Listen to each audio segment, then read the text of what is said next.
At Big's Leadership Roundtable in Sao Paulo recently, we heard from CEOs and nonprofit leaders across Latin America.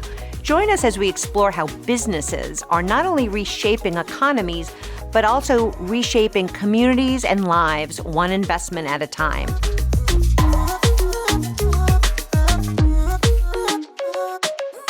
My name is Enrique Téllez. I'm the co-chair of Desarrolladora del Parque. It's a developing company, a real estate development company in Mexico City that does residential and office spaces in Mexico. Currently, we're developing more than 1 million square meters in the city. Half of that is residential, and the other half is office space. We currently have more than 500 indirect employees in the construction sites. And then on the corporate side, we have around 120 employees helping us manage Desarrolladora del Parque. Please tell us the role that your company plays in addressing economic inequality. You've told me amazing things about what you're doing with pop-up classrooms and such. Within Desarrolladora del Parque, we think that one of the key roles that we have is not only serving our final consumer, but I think much more important, making sure that our employee base, be it direct or indirect, grow with us. And in particular, in the construction industry, where we hire people to do our construction, the construction workers in Mexico, on average, don't even have a primary school certificate. And we think that education can make the change. It can make a change in the long run. So we have decided to invest in our people through providing education opportunities for the construction workers. What does this mean? It means bringing in schools to the construction sites for these employees that were not able to finish their primary school, middle school, or high school. So we provide with a strategic partner that comes in, a pop-up classroom, teachers, and time out of the schedule of the construction workers to study. And so they will be able to finish their primary school, middle school, and high school. And I've seen over the 20 years that I've been in the construction industry and the development industry, construction workers become high school graduates. Some of them even go to college where we don't participate anymore, but we know them. And now they're engineers and they supervise. They started as a construction worker and now they're supervising and designing the work for other colleagues of them. Can you tell us the story about one of them? I'm sure you've attended high school graduations. Is there something you want me to cry? Yes. No, it's a very, stories are very compelling. We have a particular story of Juan Martínez, who is a resident of Apacingan, Hidalgo, which is a very tiny town up in the mountains, about 3 hours away from Mexico City. This is a person that unfortunately his father left them, so he was raised by a single mother, and he just had the opportunity to finish primary school. And then he had to help his mother financially. So because he didn't have any other skill, he entered the construction work. By the time I knew of him, he must have been 19, and he joined the program. He really made an effort to, in 2 years, finish his middle school and his high school. with a tremendous effort.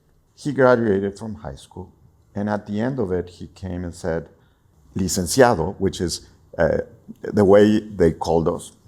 And he said, do you think I would have an opportunity to study in a university? And I said, it's in your hands, but the first thing that you have to do is apply to the university to make sure you're accepted. But if you made it all the way to high school and you have put the effort into it, you will be able to do it. 3 months later, I'm visiting the construction site, and he comes and says, I already found the program that I want to apply to. Would you help me? Of course. Story short, 5 years later, he graduated from engineering. Today, he works directly for us, supervising. I couldn't be prouder of somebody that turned around his life. Somebody that, in a lasting manner, changed his probabilities and his family's probabilities to have a better life. So in that sense, Barbara, I'm a deep believer in education. And as a business person and as a co-owner of Desarrolladora del Parque, that is part of our mission today. So what should the business role be is, obviously, we are set to create a profit. We are not a non-for-profit. We are a for-profit organization. But within our means, we have to invest in our community to have lasting changes for the well-being of our co-workers of Desarrolladora del Parque. Now, could a skeptic say, Enrique, you're training people to leave you and not fill an important construction job tomorrow? Does this make sense from a business lens? I mean, in our case, it does. And why does it? Why does it? Because we're still in a situation where, because not everybody has the opportunity to have access to a continuous education or get, primary, secondary, middle school and high school, and then be it a training education or a formal education, there is enough supply of workers, and we have to change that. And education is a mean to transforming societies, or at least I'm a believer on that. I might be wrong, but I'm a believer in that.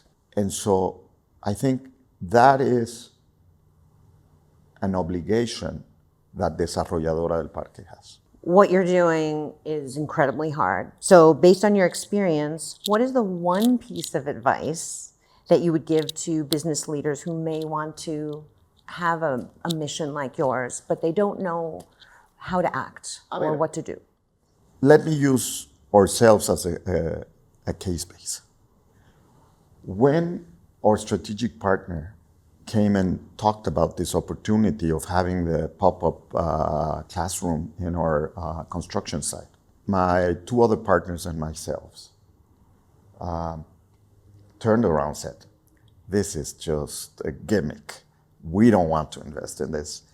There's going to be cost involved. There's going to be, people are not going to be working as they should, or the companies that we're hiring to do the construction, they're going to pop up the cost of what we do. And so our strategic partner came and said, okay, why don't we try one? And if you have any regrets, we'll pay you back whatever you invest in the classroom, because we need the classroom anyway. We turn over, okay, we'll do it.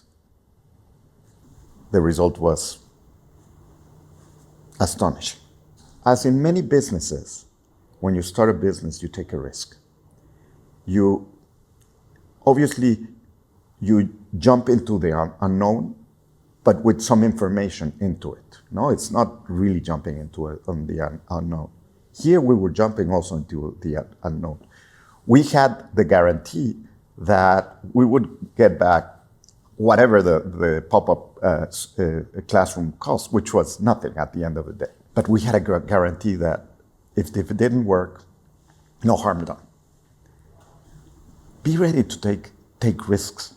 But more important, Barbara, my advice is for our colleagues, be ready to invest in your community, because the community will make you stronger. As satisfied customers make your business stronger and grow, having strong communities make your business also stronger. That's what we need to do. In the years to come, what would you say for your company on this topic would be a challenge that you're looking at and discussing? A ver, for this to work, there's a minimum scale of construction site because of the cost benefits associated to it. And I think something that we need to think about, given economic cycles, sometimes you can have big construction sites, but there are cycles where you have to work on smaller construction sites. We need to work with our strategic partner, who is a provider of the services, to develop a cost-effective classroom in construction for smaller construction sites.